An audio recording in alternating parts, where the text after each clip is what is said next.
Today we're going to be making goat milk yogurt Greek style with the Dash Greek yogurt maker. This contains a number of parts. This is the fermentation vessel where the milk mixture goes in. This is the drainage container. This is the mesh that drains the yogurt mixture. When you put it into this in here, it drains the whey out into this container. And you have to empty that. I'll show you that. That's the lid for it. I have another piece of this, which is this tea strainer. This I put into the middle. I'll show you that later. It's to aid drainage. Okay, so let's get ready. I'll start with the yogurt from my old batch. Okay, the yogurt making process is very precise, and the first thing you have to do is to heat up the fermentation container. Plug this in, put the fermentation vessel, this blue one here, with its lid, inside the heating vessel, and turn it on. Now you see that little display right there. When it's blinking, the colon in the middle is blinking, it's on. So that will be preheating essentially. This can be placed out of the way so it won't get dust on it or be touched, because we won't use that until the yogurt is actually done. Now I'm going to take some of my old culture and put it into a bowl and warm it up to room temperature so it'll be ready to grow when we add it to the milk. I'll cut you back on when that happens. Okay, we're ready to get some of the old yogurt out.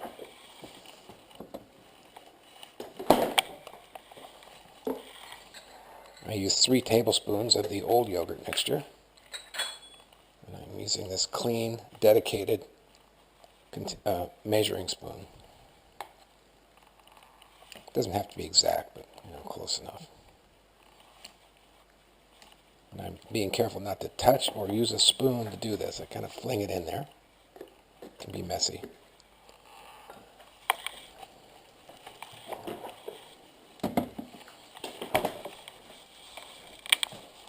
And I cover this with plastic wrap.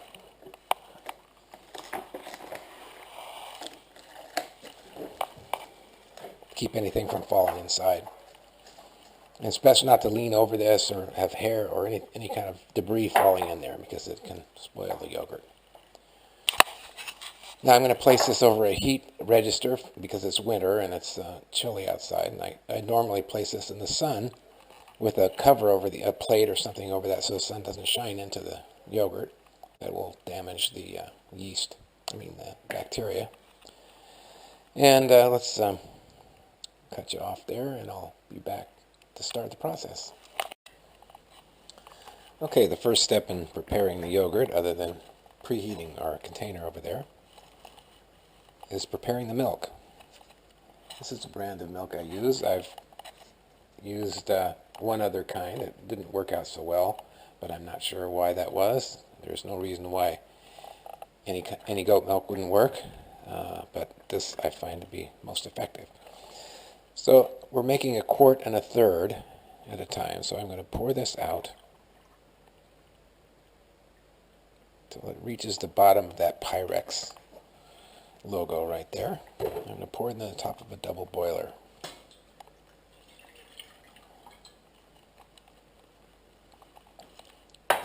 Be very careful about handling everything. It's very important to maintain cleanliness. And in order to improve the yield and the thickness of it, which I really like, I use non-fat dry goat milk. It's right here. And I use 6 tablespoons. This is a 2 tablespoon measure.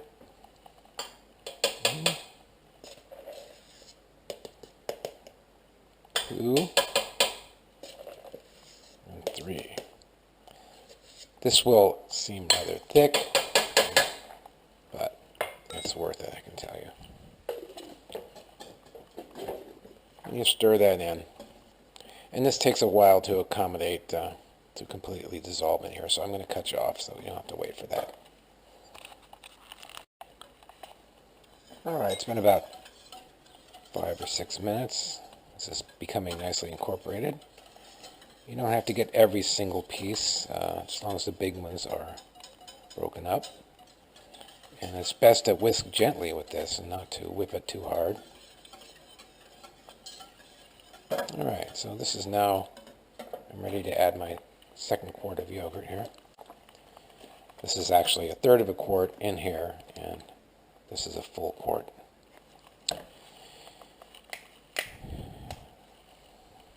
Notice the fat on the top of that. Goat fat melts at about 85 degrees Fahrenheit. And so when you start to heat this mixture up, that will melt nicely. Kind of floats on top. Looks gross, but it's perfectly fine. Give that a stir, just to combine it with the non-fat dry milk that's in there. So that's kind of homogeneous. Let me turn on the heat.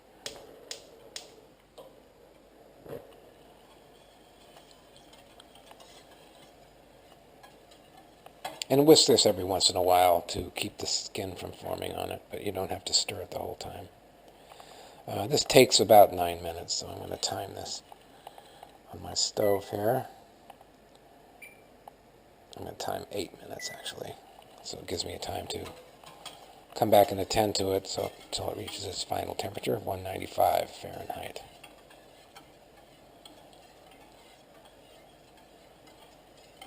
Alright. Now those will all melt. I'm going to cut you back on when it's closer to the time, and we'll go from there. Okay? Okay, it's been about 8 minutes here, and it's starting to get foamy a little bit. Just occurs by itself, not from whisking. And you want to start keeping track of the temperature. I have a dedicated instant read thermometer that I use for this. I don't know if you can see those numbers on there. It's about 165 or so, 72. And so once it starts getting up to this temperature, you want to keep an eye on it. Basically, it goes a degree every 4 seconds, roughly, in this kind of configuration. So just keep it stirred, but not vigorously, just gently.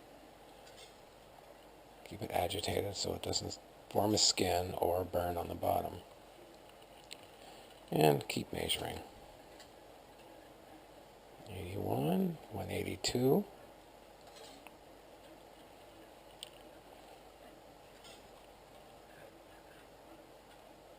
I also have an informal gauge here when this steam condensing reaches the middle, it's about the right temperature, so I don't have to keep measuring it all the time, but I'm doing this for illustration purposes. It's starting to get at 87, 88. Once it reaches 190, you got to really keep an eye on it. Our target is 195. However, it can go a little over that if it's not exact.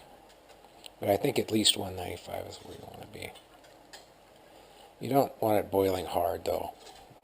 It's 190 now. It's a little warm holding this in there, so kind of keeping it out.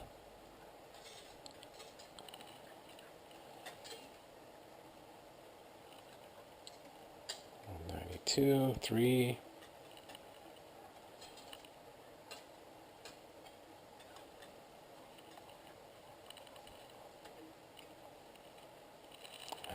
Warm, warm, warm, warm.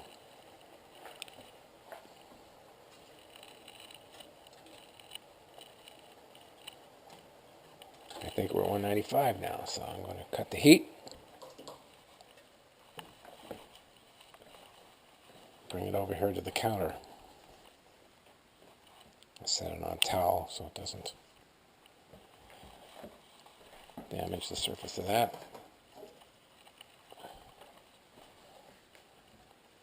Just let it cool there. Now some people will let it cool by itself. That takes a long time, I can assure you that's quite a long process. So I hasten it by Actually cooling it in a skillet with a bowl full of ice.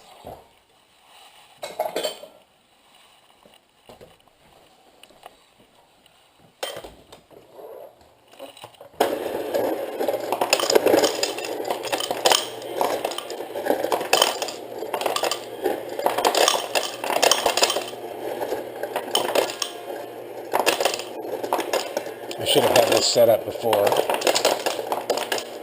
bad. I usually have all this out already. Try and twist it on here before you pick it up, because sometimes it'll stick, and then bring the towel with it. It's kind of a pain. You just set it right on top of the ice, and you stir it gently until it cools to 115 degrees.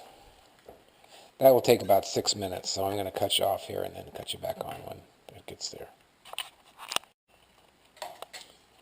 Okay, that's cooled down a bit, and it's about 117, going down to 116. At this point, I pull it out. It'll continue to cool, and then I prepare to add it to the yogurt mixture that I previously had heated up on the heat register. Don't let it get too hot, but you want it to be no colder than room temperature. So this is my culture that I took out of my yogurt container that I had previously made. I'm going to whisk it smooth. This really helps it combine with the milk effectively and not have lumps. And pour a little bit in there. Stir it gently. A little bit more. Now, combine it with the main mixture. A little trick I use here to keep from touching the edge of that is I will hold the bowl with the whisk so that it doesn't move, and I just pour it in there like that.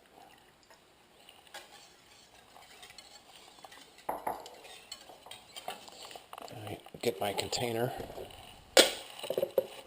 which has been pre-warmed. It's nice and warm to the touch, and pour the milk mixture into that.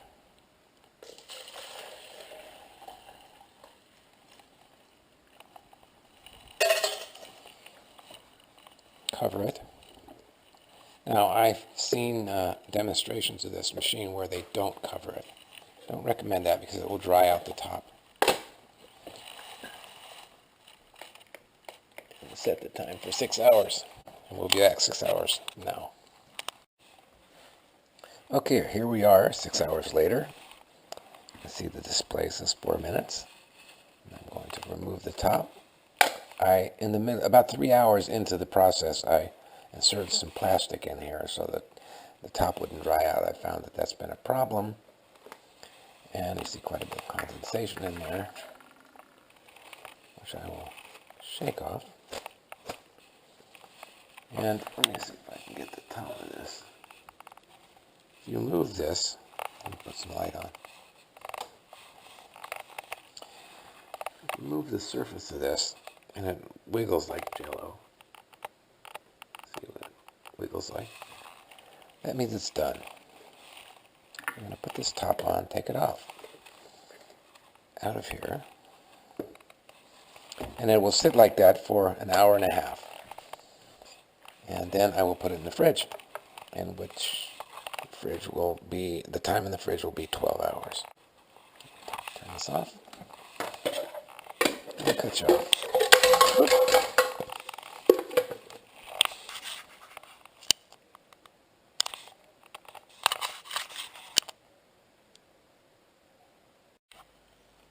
Okay, it's the next day. This has been chilling for about 10 hours now. It can stay in this state for up to a week or so if you're going on vacation or something like that. I'm going to transfer it into these drainage vessels.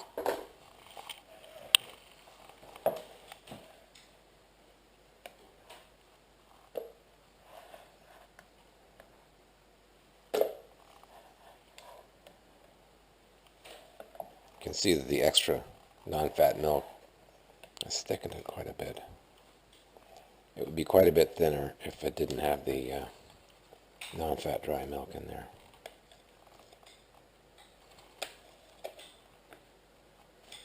Now I have 2 of these, that's why I can do this, but if you only have 1, you can do them sequentially.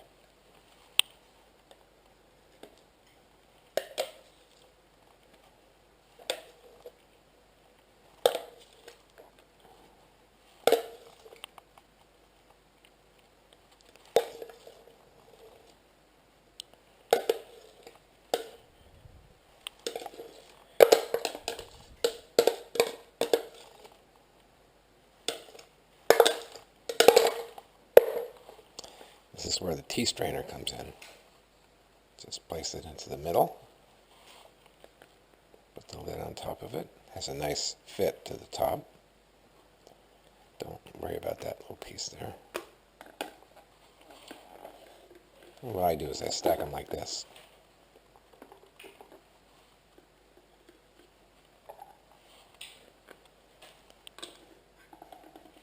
I put a little weight on top.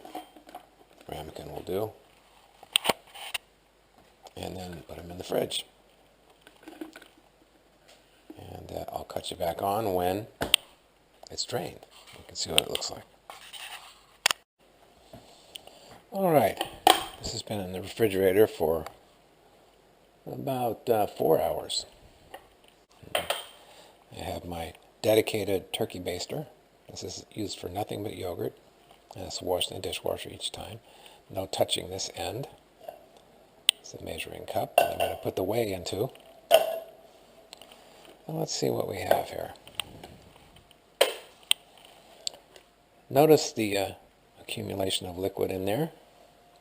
I just suck that out with the turkey baster.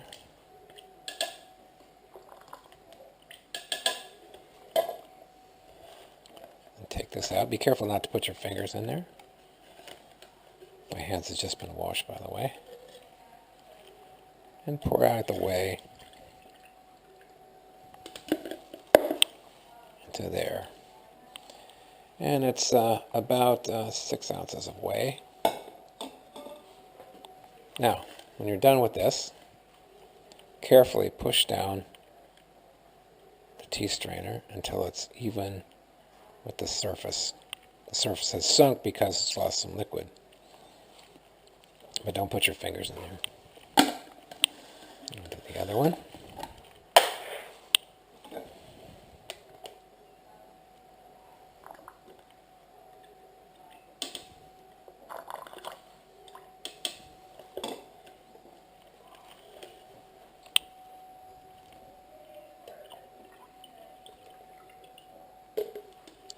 And do the same thing with that one.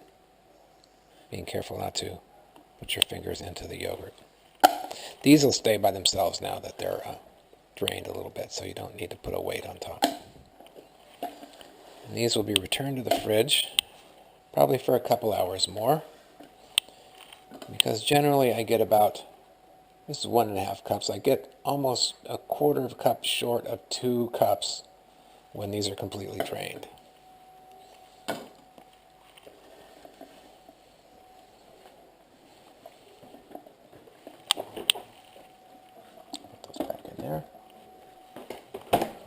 And I'll cut you back on when we're ready to take it out. Okay, this has been draining in the fridge for a couple of hours. Let's see how it's doing.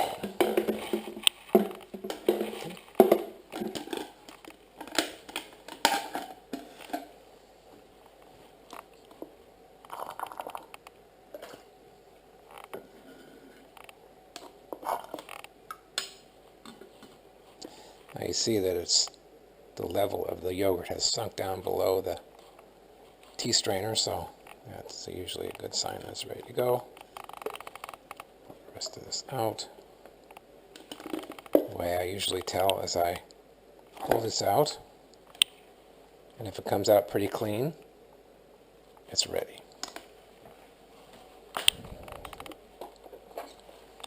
Here I have a store-bought yogurt container that's empty. I've been using these for containing the yogurt.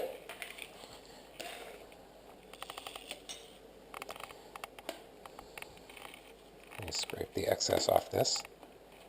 Get a hold of it.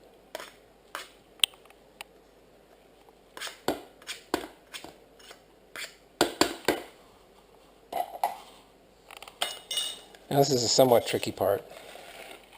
You can spoon this out. I usually like to just loosen it from the sides like this. Roll it around. And then just plop it in. Some remains in the middle there. This particular container contains 3.5 cups, and I think we're going to have a little more than that, so we're going to have a little left over.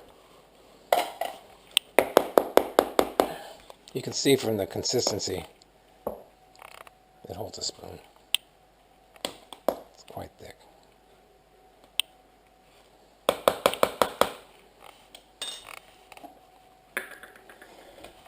Get the other one out. This is why I have two, that way I can do them both at the same time. If you only have one, then you'd have to do one at a time, which is doable too. And actually, if you didn't have this in the middle, it might take the whole quart in the strainer. But the middle would be somewhat reluctant to strain. It would be a little softer.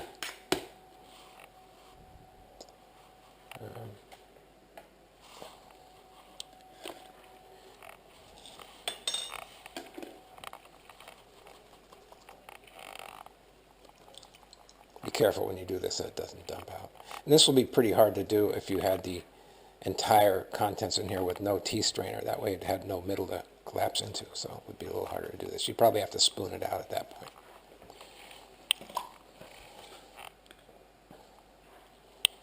So as you can see, the level is above the edge of this, so I'm going to have to take some out. Normally I have another container that's not quite empty, where I took the original culture from, but it is now empty, so I'm going to have to actually put this into another container. So anyway, there you have it. I'm going to remove that and then put this cap on, and then it'll be ready to go. And that's it.